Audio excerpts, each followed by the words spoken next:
It's my pleasure to be here and join you at the Socrata Customer Summit and tell you a little bit about our story. And I've been listening to all the sessions today. And how many of you are data wonks? Any data wonks in here? How many of you are data wonks but don't want to admit it? Yeah, okay. How many of you are finance people? Any finance people in here? That's what I kind of suspected, so there we go. I've got one follower ready to start a crusade. So you've heard all about data all day today, and I'm not going to talk about data. I'm going to talk more about organizational culture. As I've listened to the sessions today, I've thought about, what can I add to all the things that you all have already done for the most part and contributed, created your own organizations. And so to hear me talk about data is probably not really my forte. I'll talk about something I think that's a little bit more relevant to our story and kind of why we got where we got and how it's making a difference. First of all, a little bit about Redmond. Of course, Redmond is a small city, 56,000 people, but we have about 80,000 jobs. And almost half of those are with one company, a little software startup, Microsoft.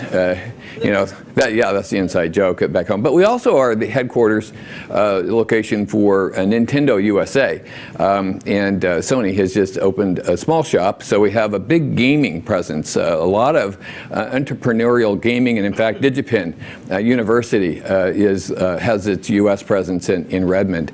AT&T Wireless bought what was McCaw Cellular at one point in time. We still have thousands of AT&T Wireless employees in the city. And then we've got a new space industry. We've gotten discovered for some reason by SpaceX and Planetary Resources. Those are the ones that are going to be mining the asteroids and whatnot. So those are also located in Redmond.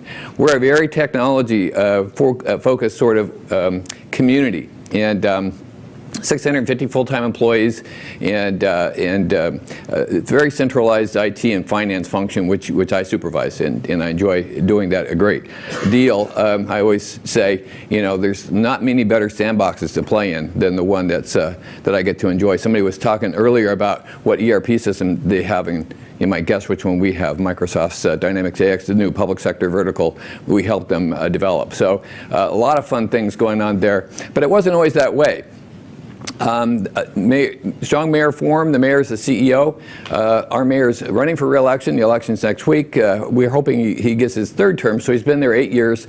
As a result, I've been there about 7.5.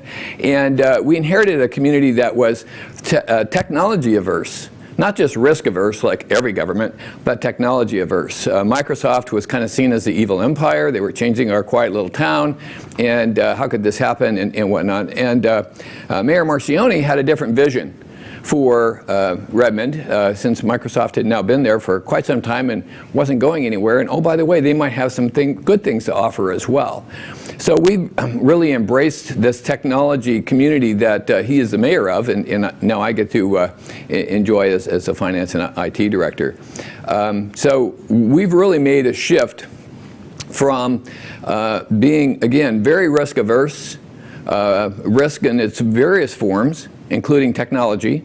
So we had old technology systems. Ironically at Redmond, people say, oh, you're going to Redmond, it must be great. Well, it's getting better, and we've made a lot of progress. But what we inherited was, again, a lot of legacy systems, a lot of disconnected systems, a very risk-averse IT environment and culture. And so we've been spending most of our time trying to help turn that around. And again, I think we've made a lot of progress. But that's really, I think, what's behind some of the stuff we've done from a software standpoint, including some of the open data and some of the experience with Socrata. We've been working with Socrata for quite some time. Somebody was asking earlier, I think it's been around 4 years or so that we've had some of our Socrata open data stuff on our website published. So we have set out to be intentionally technology forward. Again, from a local government standpoint, you don't hear local governments say that very often, but we embrace that. We think that's who we want to be and become, and again, embracing this off-the-shelf software sort of notion. Now, you're all going, off-the-shelf software, that was like eons ago. Now it's all software as a service and all this kind of stuff. Well, that's true, but we had more programmers than anybody else in our IT shop, and so that kind of gives you an idea, again, of the journey journey we've been on. So, part of that journey is embracing the risk inherent in being much more sort of community-based in our approach. And I'll spend just a second and talk about our budget process, because I think that it started there. The mayor was elected and made some personnel changes, and again, I came along 4 months later as a result of a process that he conducted. So I wasn't part of the initial decision he made on day 2 that says we're going to do a results-based budget. And I don't know if you know about results-based budgeting, but it's complicated. And it takes a pretty strong back office to be able to do all of the legally mandated things around budgeting, but also at the same time organize and orient your budget towards community results. And so they conducted a bunch of community meetings and asked our citizens, what is it that you think we're here to do for you? I like to refer to this as using other people's money. And when you're using other people's money, it's a good idea to ask them, what kinds of value can we deliver where you think that we've done a good job of using your money on your behalf, because we use it and we're very passionate about using your money well on your behalf. But if we've missed your target, then no matter how well we've spent your money, you're not going to feel like we delivered much value. So we had those conversations and we arrived at 6 priorities, and you can see the priorities that are here. This is, by the way, a screenshot from our website, redmond.gov/budget. And so 6 priorities. Now, they aren't rocket science priorities. Guess what they are? They're safety, infrastructure, environmental, what we call clean and green, community building, things of that sort. You'd probably come up with those same ones if you were to sit there and think, well, what's a city there for anyway? But these came from our community. We had over 200 people involved in focus groups and things of that sort. So these were theirs. And that was 8 years ago almost. And we've stuck with those same 6 all the way through. So our budget document itself doesn't include departments, because guess what? The citizens didn't say we want departments. It doesn't include accounting funds, general funds, special revenue funds. The citizens never said anything about funds. Accountability, but not funds. They want good infrastructure, so how you have to account for that, you figure it out, but we want to understand what you're doing on our behalf through an infrastructure lens and through an environmental lens. And so our budget includes those kinds of orientations in terms of the way we present the information to them. And I'll come back to that in just a second. In our webpage here, this is our council president explaining our budget process. And today, even still, as I said, now 4 budget cycles, so we do a budget every 2 years. Later, we still have those 6 priorities driving the budget process, revalidated through surveys, and very much results-focused and a very performance-oriented budget around those 6 priorities. So again, that's a little bit about who we've become. Challenging to do, certainly didn't get it right. Still working at making it better every cycle, but working again to be much more responsive to the community and to our citizens. Now, in terms of open data, that aspect of it, once we've put up some data on the open data website, and we came back and talked to the council, the first thing that we did from my perspective is the city checkbook. And there we have all of the claims as soon as we pay the claims, and all of our purchasing card transactions as soon as we process it and suck them into our financial system. They're also then published to the open data portal. And we went and talked about this with our council, and again, in the backdrop of the council, again, very much wanting an open government kind of environment, and they were very enthusiastic about it. Talked about it with our departments. Again, keep in mind, talking about culture, our department's very enthusiastic about it. For the most part, they had some questions, but for the most part, our department, the public works departments and other folks, were very comfortable with that approach. Now, my peers from other jurisdictions often ask me, do you publish all the checks you write? And yeah, so I think, again, getting back to a little bit about who we are, we're very comfortable with it. I'm not sure you'd find that in every organization. The one thing our council did ask is that we call it something simple, because I think oftentimes we find ourselves kind of overcomplicating things. So I had a council member say, why don't you just call it the checkbook? And I've heard that term used a lot today, so that's not new to anybody, but again, that's what you'll find. And this is our on our website, /finance. The previous was /budget. This is /finance. So all our financial reports, a link to our data site and whatnot are on our data portal. Now, again, from a data standpoint, nothing new to any of you. Data.redmond.gov, and we've got some data sets up there. We look at it as what our application manager would call an evergreen site. And again, I'm sure that's a term that you all are familiar with. But we're always looking for the next data set that we should be publishing. Our challenge is just to find the capacity to create the connection so that we can publish that data set in a sustainable way. We don't want to make it a research project every 6 months and somebody has to stop and remember to publish some data. We want to connect it inherently into the data system so that, again, as we write checks in our financial system, then when that refreshes overnight, those checks are then published out to the open data portal. So that's what's kind of our constraint in terms of publishing more data sets to our open data portal. The one that gets visited the most, ironically, and I'm continuing to be surprised by this, is our checkbook.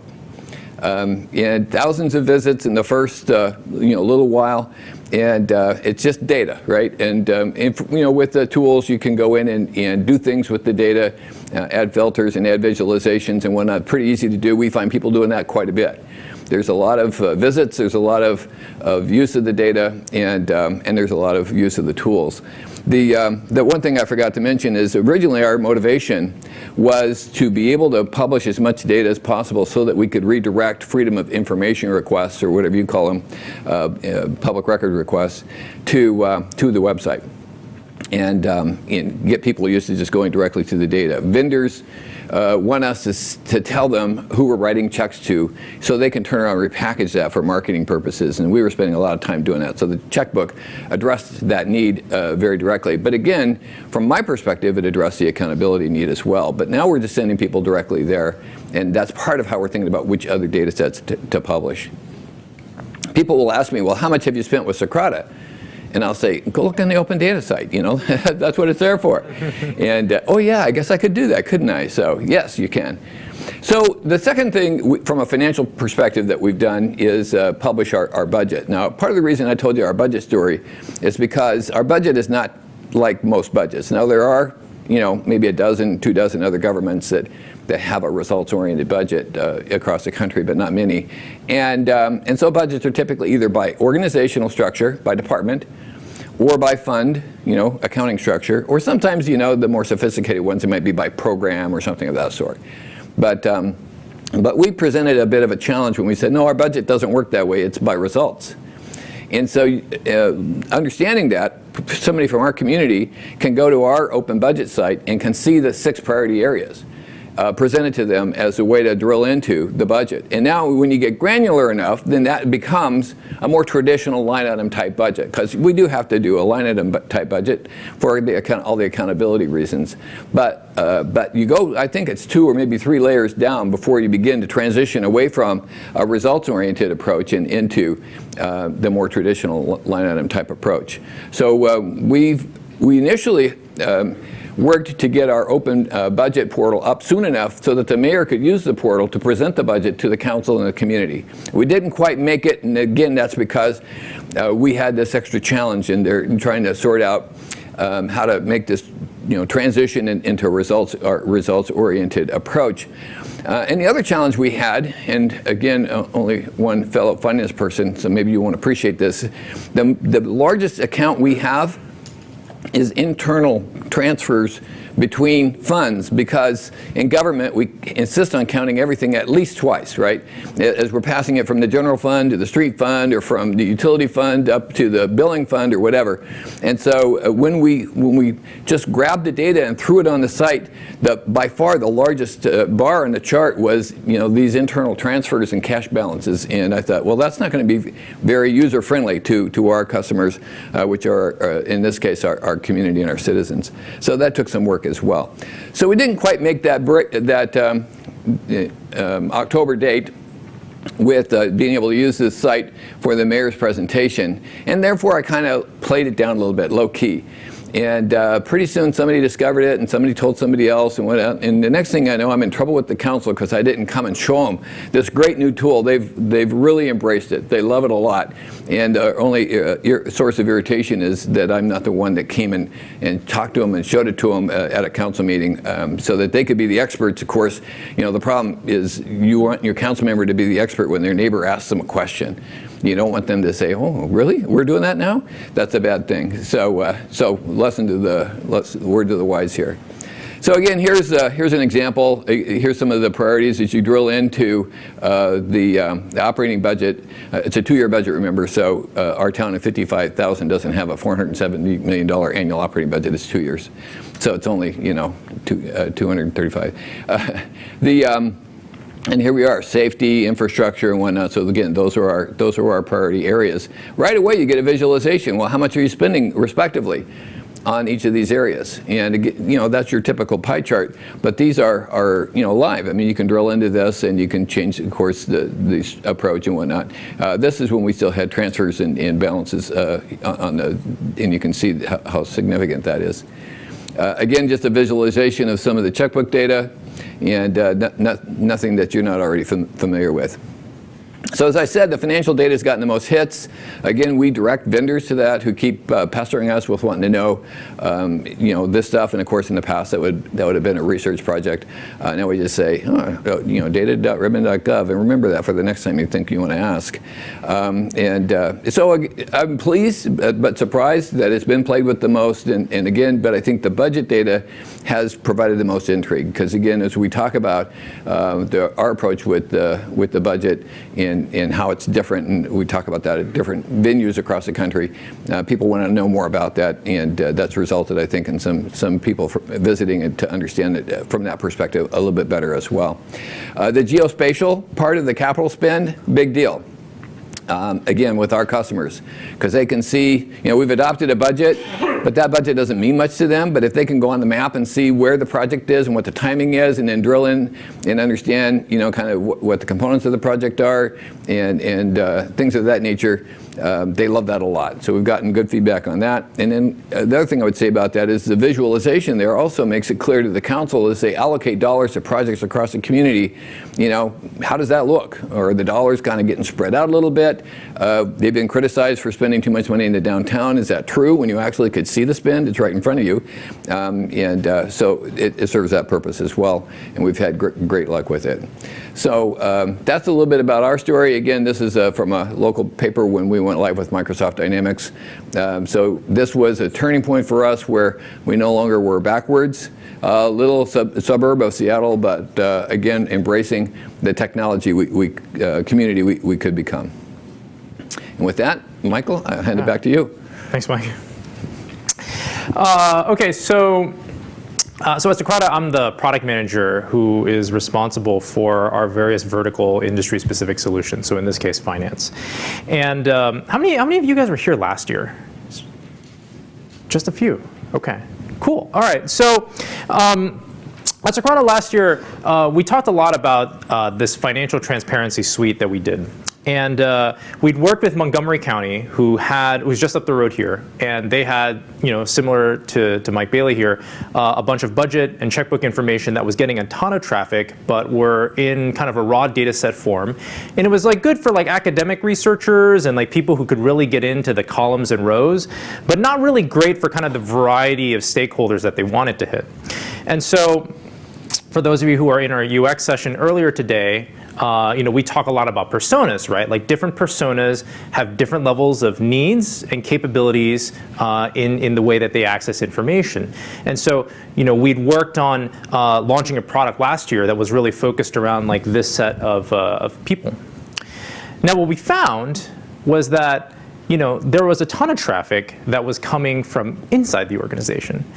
And when we dug into that, it was all the people who we thought already had access to this data, finance directors, the city county managers, departmental directors, financial analysts. And this was very perplexing to us, because there are all these ERP systems, they're the system of record, a ton of time is spent putting information into them, but yet we were seeing traffic hit our internal, or hit this kind of transparent open site. And when we really drilled into it, we really started to understand some interesting dynamics. And so one of my colleagues put together this slide, which I'll play out for you. So, in the organization, there's a ton of data sources, right? There's ERP systems, there's databases behind that, there are various views, and all of these things are fairly hard to understand. That's why we have analysts that can really get into them. And the consumers of information are substantial. Like every single one of you guys, are at the whim of a budget at some point. All these various departments are connected to a budget, or have some financial information needs at some point, and they all eventually have to come back to a finance department. So if we take like a canonical set of interactions, right? So let's just say, we're presenting some financial information to the city council. City council has a question. The path for that question, the normal path for that question is that they ask a question, goes to either like city county manager, finance director type person. They then go to an analyst who then has to go into this information, go into these databases, pull out information. And of course, it starts with rows and columns. And then, because you can't just give, like a city council member, just like a flat Excel spreadsheet, you now have to like go create like some visualization on that. And now you email that back as an attachment. You give them to them as a PDF. It's a document of some sort. Maybe it's presented at the next meeting. Like, how many of you guys are familiar with this cycle? So. What we started seeing, we were like, well, like, okay, so we put up this information online. It's sometimes it's a subset. If it's like checkbook information, it doesn't have all the detail there because you weren't ready to maybe release all of it.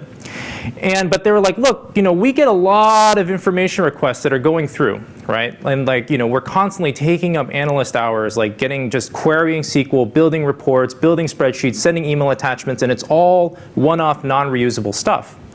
And what happens is that stuff starts to pile up. And when we talk about data-driven decision making, you can't really make data-driven decisions if like you're just waiting to get data. Like you got to make the decision, you got to move. And so eventually decisions fall off, right? Or the data requests fall off, and like it just doesn't work.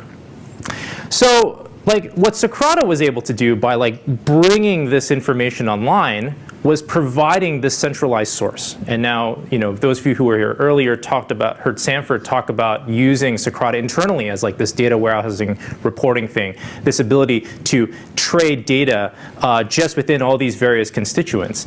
And so we see like a tremendous amount of our customers using financial transparency, not just like with their constituents, but really with themselves. And so whether you're a department director or you're a city manager or you're a finance director, having this information in Socrata has been like hugely valuable in just like getting that access to information.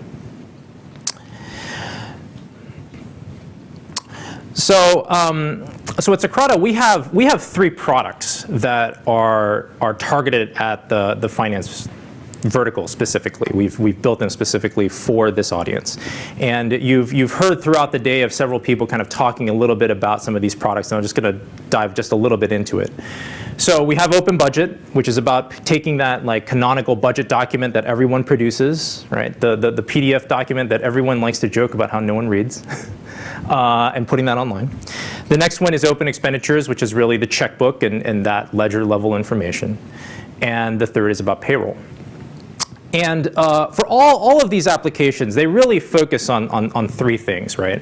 First of all, it's making that information easy to access, right? It's online. You can hit it through your phone, your tablet, your computer. It's always there. It's easy, right? You don't have to have like a special ERP system, VPN, special software, special skills. It's easy. The second is around lowering the barrier to comprehension. Like fund accounting is not the most obvious thing. Like people it's just not, you have to like learn how to interpret that. And so we wanted to design and used our UX team to help build experiences that make this information easier to comprehend. And then third is that the software is operationally relevant. Like it's the kind of thing that you guys can use inside your organization, presenting, making decisions on quickly, and not just having some pretty piece that's there for a PR story, but not otherwise looked at anymore.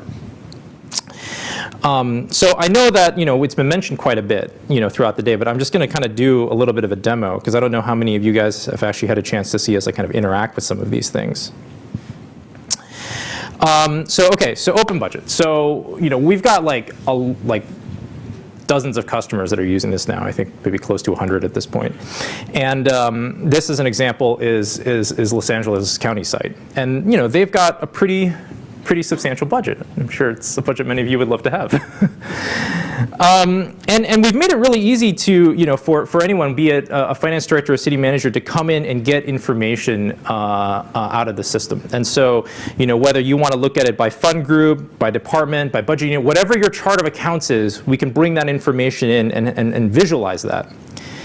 And the beautiful thing about all of this is that, and I'm just going to go to the bottom here, is that all of this information boils back down to a data set on Socrata. So what happens is that you get one feed that exports out of your ERP system, that it comes in, it goes into Socrata through like the variety of tools that we have, and the raw data is always available for that really advanced persona, and we build a whole bunch of visualization on top of it. So you can automate this whole process. So in LA's case, like for example, if you were at if you were like a county manager, you had a question from a board of supervisor, and you're like, hey, how much are we anticipating to get in federal grants? I mean, one thing to do is you could go and get that trusty PDF and start thumbing through that, or you can search. So we can go to federal grants. We can see exactly okay, we're anticipating $339 million in federal grants. We can see kind of what departments are bringing those in. It's all really intuitive to go through and pivot and understand this information, right? Lowering that barrier to comprehension, making it easy to access. We can go in, we can see how the money's spent, and how, what funds it goes into, what kind of stuff gets spent out of those funds, and so on. Now, we have some great examples. LA County, of course, has almost $28 billion. City of Kelso, Washington, they have $30 million. And City of Kelso has done the work to integrate this with their ERP system. And so now when they come to look at this site, they're also seeing their year-to-date actuals. And so in that theme of being operationally relevant, they have a feed from their ERP system. It pipes into Socrata as a data set. It's updated on a regular basis. And now, instead of the static document that's produced once a year, they know exactly to the day how much money they have left and how much money they've spent. So let me talk for a minute about open payroll. And I know payroll is not for all of you in the room. But for some of our customers, this is like a total lifesaver. In the case of Macoupin County, Pete Duncan, who's the finance director there, has been getting a lot of questions about the various bargaining groups from the media and from unions, due to some political climate things that they have there. And he was having to spend Saturdays formatting Excel to kind of get it exactly in the right format for these parties, because they would request it in a specific format, and because of the laws are set up that they have to return the information in the exact required format, he was having to do this on the weekends. And so by just pointing people to this tool, it basically gave him his weekends back. And here, we can pull in the information and show kind of at various levels, information about the payroll.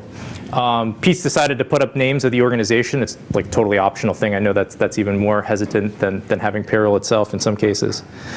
But you can also search for bargaining groups. And so if you wanted to see the Police Benevolent Labor Group, we can see that they're $2.32 million of the payroll. They've got 49 employees, median employee pay. You can see histograms and distribution of those particular people. Just really kind of easy access information for those cases where you're just having to deal with a lot of people asking kind of questions about this. Even if I go into a particular level of detail, let's say this dispatcher here can get information specific about the position, what bargaining group she's a part of. We can see her history over time. It's a little scrunched at this resolution. We can see where her pay has trended. And we can even see how she compares to a particular department that she works in, or also her particular job class. And so a lot of this information, which you might have otherwise had to do yourself on a weekend, or not be able to like actually control the story and worried about misinterpretation of the information is stuff that we wanted to really help people with. Now, perhaps our favorite thing is really our open expenditures, our checkbook app. And for those of you who have gone to our PlayStation or are following the Passport, you'll actually, you can go outside and play with this as well. So this is the City of Davenport, Iowa site. And this has their like total line level thing. And so this is like for people who really want to get into that nitty gritty, get into that checkbook information, really understand what's going on. And so right off the bat, we've seen in 2016, and this I guess answers one of your Passport questions, it's 22.75 million. And how many transactions they've had. And we can see kind of over time kind of getting an idea of like what does spending look like across the various fiscal periods, how that compares historically. We can look at like some of the top categories in the organization. So again, making this information approachable. So even if you are a department director that has a hard time at remembering your account string on what to look up for your finance information, it's easy to visually get to that here. Going into it, I can explore this information just like I can in the budget, of course, with spending data. But one of the really cool things is that you can get to the exact line level transaction detail, like every single line item, right? So again, you pump out a data set and we create visualizations to make that easy, but sometimes you just got to go back to that raw set of data. And so, we get you back to the table view. You can pivot by clicking on things just to see what a particular vendor. I can look at a particular payment item. All of this information here is just click access, again, on your phone, on your tablet, it's available and ready to go. Now, one really cool thing, and I'm giving a little bit of tomorrow's Open Data Network presentation away that we can do, is I'm going to look up a specific vendor. And in this case, I'm going to look up Cargill. It's one of Iowa's top vendors, or Davenport's top vendors. And so we have a vendor page which just presents you information about the vendor, where they're at. If they were a minority or women-owned business, you could show that information here too. You can see kind of that payment over time information. But what gets really interesting here is this other agencies view. Now, because we have a large number of customers that are posting their spending information onto Socrata, we can now say, well, let's compare vendor versus, this vendor against all the other people that are using Socrata. And so we can say, hey, I see that the state of Iowa is also using, Cargill. We see the Connecticut using it to get salt. Cargill provides salt, by the way. And so if you wanted to leverage a state's purchasing contract, you maybe want to compare spending with neighboring municipalities, you can do that just because all that information is now on a single platform, and we've created this network effect that gives you information you otherwise wouldn't have, and it's live, right? I can click on, for example, this right here and go exactly into the state's checkbook and see how much they've spent with Cargill. I can see the exact transactions that they've had, all of that because it's on our platform. One other thing I'll mention is that some of these things can be really hard to do. Even if you have the data from both systems, you'll notice here that sometimes the spellings are a little bit different, the classifications are a little bit different, and we do quite a bit of work here to try and get you matches across varying data sets where things are coded differently, right? So it's not just A equals A, it's A equals something that looks like A, and everything comes together. So it is a lightning talk. Julie's giving me a lot of signs. But yeah, I just wanted to thank you for coming, and thanks.